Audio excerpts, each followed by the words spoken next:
안녕하십니까. 저는 삼성서울병원 중환자의학과 서지영이고요. 오늘 중환자실에서 흔히 사용되는 약물에 대해서 말씀을 드리겠습니다. 중환자실에 사용되는 약물은 워낙 많기 때문에 모든 약물을 다 여기서 말씀드릴 수는 없고요. 진통 진정제, 혈력학적으로 작용하는 제제들, 소생수액, 그리고 아주 간단하게 스테로이드 제제에 대해서 제가 말씀을 드리겠습니다. 여러 가지 이유로 인해서 중환자실 들어오신 환자들, 특히 이제 메카니컬 벤틸레이션, 인공호흡기를 거는 환자들에서는 마약성 진통제가 많이 쓰이게 되는데요.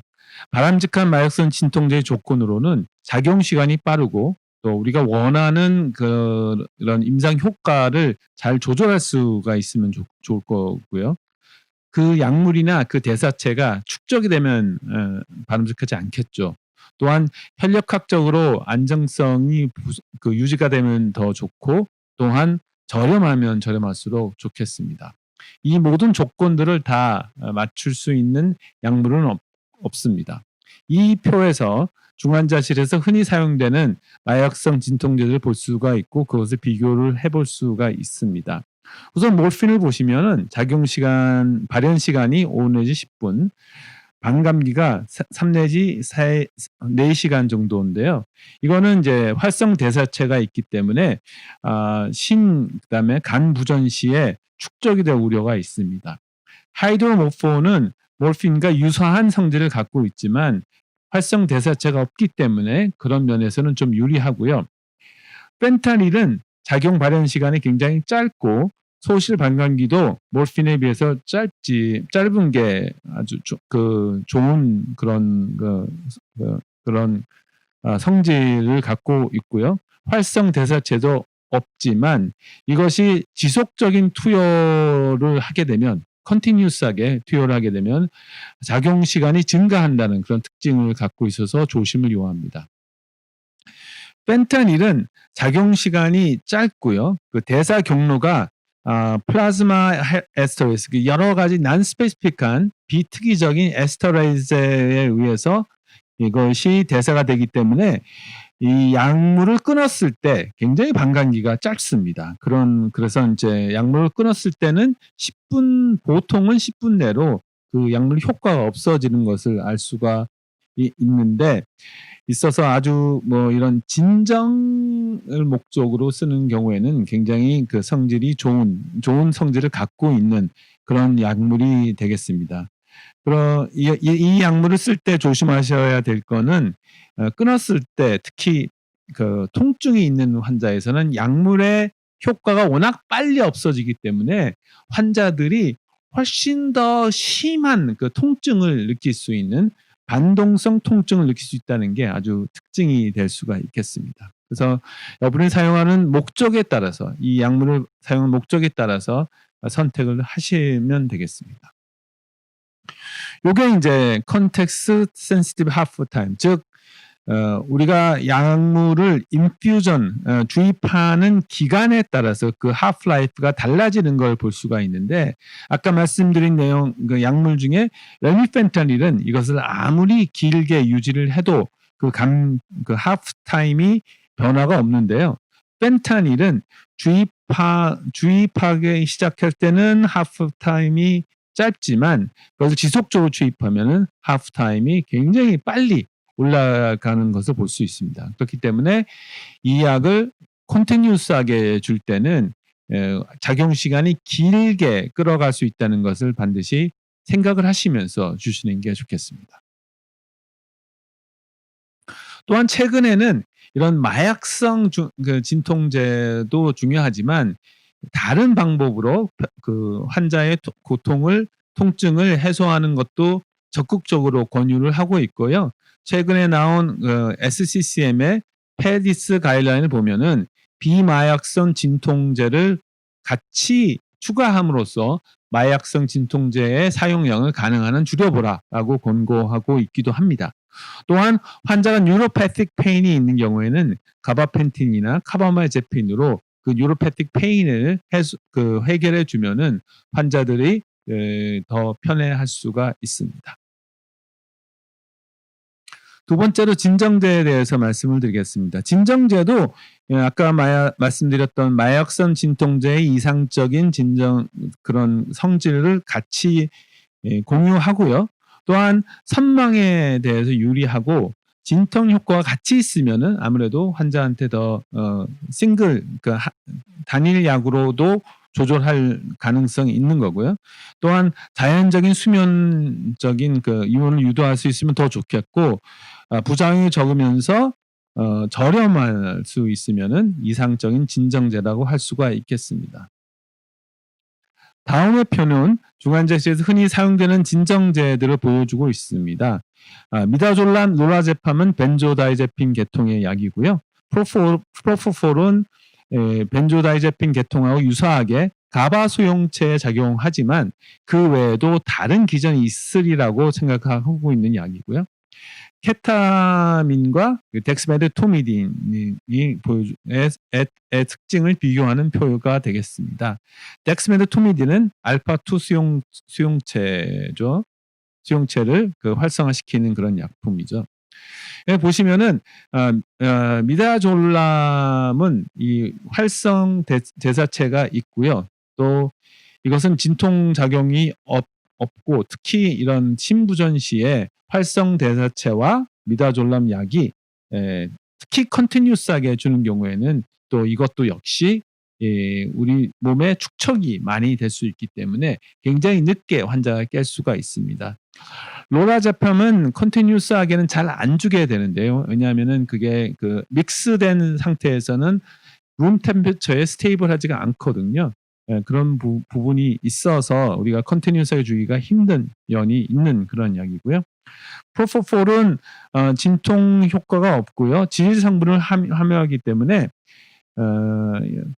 주로 이제 고중성 지방 혈증, 췌장염 등을 유발할 수가 있고, 또한 프로포폴 related infusion syndrome이라 해서 다발성 장기 부전이 특히 어린 청소년이나 어린 젊은 사람들한테 고용량을 쓸 때 보고가 돼 있습니다. 케타민은 진통 효과가 있고 또 부가적으로 기관지 평혈근이 이완 작용이 있어서 있고요. 그렇지만 이제 환각이나 정신과적인 장애를 유발할 수 있는 그렇기 때문에 좀 조심스럽게 사용하셔야 되고, 덱스메타토미딘은 과거에는 이제 로딩 도수를 쓰라고 했는데 최근에는 로딩을 했을 때 브레디카디아나 하이퍼텐션, 저혈압을 유발하기 때문에 최근에는 로딩을 주지 않고 이런 유지 용량만 주는 트렌드가 있습니다. 덱스메타토미딘은 진통 효과가 있고 또 다른 진정제에 비해서 호흡 억제 작용이 좀 적고요. 또한 선망에서 약간 유리한 면이 있는 그런 약자가 되겠습니다. 따라서 선생님들이 중환자실에서 환자를 보실 때 이런 특징들을 잘 알고 진정제를 선택하시면 되겠습니다. 진정제들도 인퓨전 시간에 따라서 하프타임이 달라지는데요.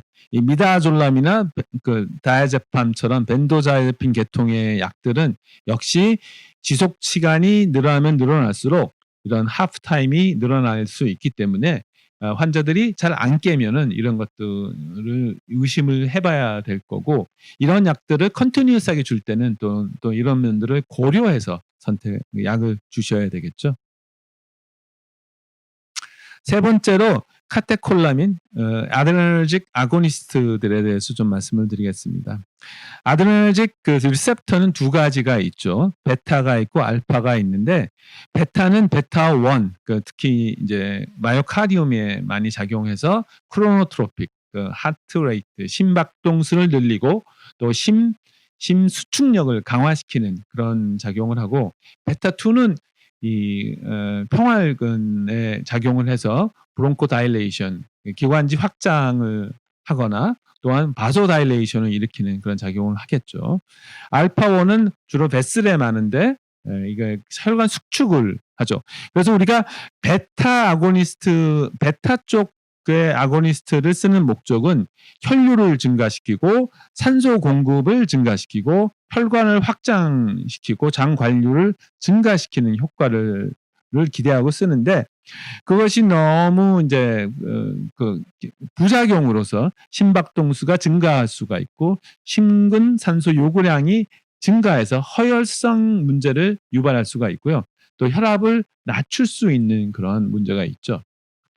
알파 아고니스트들은 우리가 혈압을 올리고 조직 관류압을 증가시키고 뇌 관류를 증가시키기 위해서 쓰지만 그 부작용으로서는 말초 혈관 수축이라든가 심박출량 감소 또한 신장 장 관류가 감소하는 그런 문제가 생길 수가 있습니다. 그래서 이쪽을 거의 퓨어 알파 아고니스트로 생각을 하고 퓨어 베타 성질을 갖고 있는 약들을 이쪽에다 놓으면은 이런 아드레날린 에이전트는 퓨어한 그런 아고니스트가 대부분 아니라 알파와 베타를 동시에 자극하는데 그 자극하는 비율이 좀 다른 겁니다. 그래서 가장 퓨어 알파에 가까운 약이 페닐에프린, 그 다음이 노에프네프린, 중간에 성질을 갖고 있는 약들이 에프네프린, 도파민이 되겠고요. 베타 성질에 가까운 약이 도부타민이고 거의 퓨어한 베타 아고니스트의 성질을 갖고 있는 약은 아이소프로테로놀입니다. 그렇기 때문에 이런 특징적인 이 약물들의 이런 특징적을 잘 아시고 내가 지금 환자한테 이 약물을 투여한 목적이 뭔지에 따라서 약물을 선택을 하시는 게 맞겠습니다. 과거에는 제가 전공의 할 때는 사실은 대부분 혈압이 떨어지면 무조건 도부타민을 먼저 다는 그런 시절 어떻게 보면 프로토콜을 갖고 있는 중환자실에서 제가 전공의 때는 근무를 했죠. 왜냐? 도파민 같은 경우에는 알파도 스티뮬레이션하고 베타도 스티뮬레이션 하니까 심장 쪽에 어떻게 보면은 카리악 아웃풋도 증가시키면서 혈압도 올릴 수 있는 그런 약간 중간적인 어프로치를 한 거죠. 왜냐? 잘 몰랐거든요. 베드사이드에서 이 사람이 진짜 퍼퓨전, 플로우를 더 증가시키는 게 환자한테 유리한 상황인지 아니면 애프터로드를 증가시켜서 바소프레서 이펙트를 노리고 애프터로드를 증가시켜서 티슈 퍼퓨전 프레셔를 증가시키는 게 더 필요한지를 몰랐기 때문에 그냥 잘 몰랐기 때문에 그 중간적인 약을 선택하지 않았나 이런 생각을 하는데요.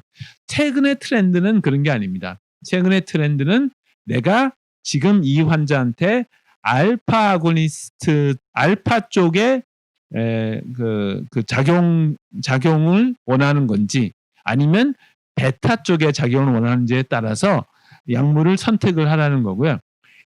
알파가 중요하다고 생각하면은 알파 아고니스트에 가까운 노에프네프린을 우선적으로 적용해 보는 게 현재의 트렌드고 베타 쪽의 문제를 원하면 베타 쪽의 문제를 해결하기를 원하면은 베타에 가까운 약인 도부타민을 먼저 쓰는 게 현재로서는 어떻게 보면 현재 우리가 치료하는 트렌드가 되겠습니다. 어쨌든 간에 이런 성질들을 잘 아시는 게 환자한테 어프로치를 하는데 굉장히 도움이 되실 겁니다. 그 외에 혈관에 적용하는 약물들로 바소프레신, 밀리리논 같은 게 있죠. 바소프레신은 V1, V2 수용체 작용제로서 혈관을 수축하고 신장에서 수분 재흡수를 촉진하고요. 노에프네프린의 저항성이 있는 바소다일레트리 샥에 이거 사용해 볼 수가 있고 그렇지만 이제 서바이빙 sepsis 캠페인에서는 0.03 유니트 퍼 분당 0.03 유니트 이상 쓰는 것은 공고하고 있지 않습니다. 밀리리논은 포스포다이에스테레이즈 억제제로 심근 촉진, 심박동 증가, 전신혈관 저항 감소를 가져오는 그런 약물이 되겠고요. 요 라베톨롤은 조금 이게 오히려 차단제죠. 그래서 알파, 베타1, 베타2 아드레날린 수용체 차단제로 전신 혈관 저항 감소, 혈압 감소를 목적으로 사용할 수가 있겠습니다. 하트레이트도 좀 줄일 수가 있겠죠. 그 다음에는 이제 그 resuscitation fluid, 수액에 대해서 말씀을 드리겠습니다. 수액의 이상적인 특징은 혈관 내 이것을 환자한테 주입했을 때 혈관 내 용적 증가가 예측 가능하고 지속적이었으면 좋겠고, 그다음에 여러 가지 이 플라즈마 컴포넌트와 비슷해서 플라즈마의 어떤 컴포넌트의 변화를 가져오지 않았으면 좋겠고, 대사되어 축적 없이 그 체외로 배출하는 성질을 가지고 있으면 좋겠고, 그다음에 여러 가지 부작용이 없으면 좋겠고, 또 부용 효과가 있어야 되겠죠. 수액은 경정질, 그러니까 크리스탈로이드와 콜로이드, 교질로 크게 나눌 수가 있고요. 뭐 결론적으로 얘기하면은 아티피셜 콜로이드는 현재로서는 레코멘드 되고 있지 않고, 주로는 밸런스드 크리스탈로이드를 쓰는 것을 레코멘드 한다고 보시면 되겠고요. 환자가 알부민이 낮거나 아니면 그 크리스탈로이드를 충분히 줬는데도, 특히 septic shock일 때 크리스탈로이드를 충분히 줬는데도 플루이드가 더 필요한 경우에는 우리가 알부민을 고려해 볼 수가 있겠습니다. 근데 이제 그러면 크리스탈로이드 중에서는 과거에는 그 노멀 셀라인, 소위 말하는 노멀 셀라인을 가장 많이 썼지만, 최근에는 이 노멀 셀라인이 노멀하지 않다는 점이 부각이 되죠. 이게 그 맨 윗줄이 혈장이고요. 두 번째가 그 0.9% 식염수, 그러니까 노멀 셀라인이라고 우리가 부르는 그런 플루이드인데, 보시면은 pH도 낮고요. 오스몰도 많이 올라가 있고, 소디움이 154이기 때문에 114mg/L이기 때문에 굉장히 소디움이 많은 그런 용액이 돼서 이것을 노멀 셀라인이라고 부르기는 어렵다는 거죠. 그래서 최근에 이 노멀 셀라인을 과도하게 쓰면은 pH가 떨어지고 레널 페일리어도 온다. 하이포클라미க் 메타볼릭 애시도시스와 레널 페일리어가 문제가 된다는 얘기가 많이 되고 있고요. 그렇기 때문에 이런 그 밸런스드 크리스탈로이드, 링거스 락테이트, 링거스 아세테이트 혹은 플라즈마 솔루션, 이런 것들을 사용하는 것을 권고를 하고 있고, 최근에 노멀 셀라인보다는 이쪽으로 많이 사용되는 게 사실입니다. 마지막으로 스테로이드 제제에 대해서 잠시 말씀을 드립니다. 스테로이드는 여러 가지 이유 때문에 중환자실에서 많이 쓰고 있죠. 왜냐? 이게 엔티 인플라메터리 이펙트가 있어서, 물론 시작은 균 때문에 시작이 될 수도 있고, 여러 가지 다른 이유 때문에 이런 인플라메터리 프로세스가 시작이 될 수 있지만, 결국은 오간 페일리어의 중요한 원인이 이런 균보다는 그런 그 하이퍼 이뮨 리스폰스, 디스레귤레이티드 이뮨 리스폰스 때문에 온다고 생각한다면 스테로이드 제제가 포텐셜리 도움이 될 수가 있을 겁니다. 그래서 이제 보통 septic shock에서는 하이드로코티손을 제일 많이 썼고요.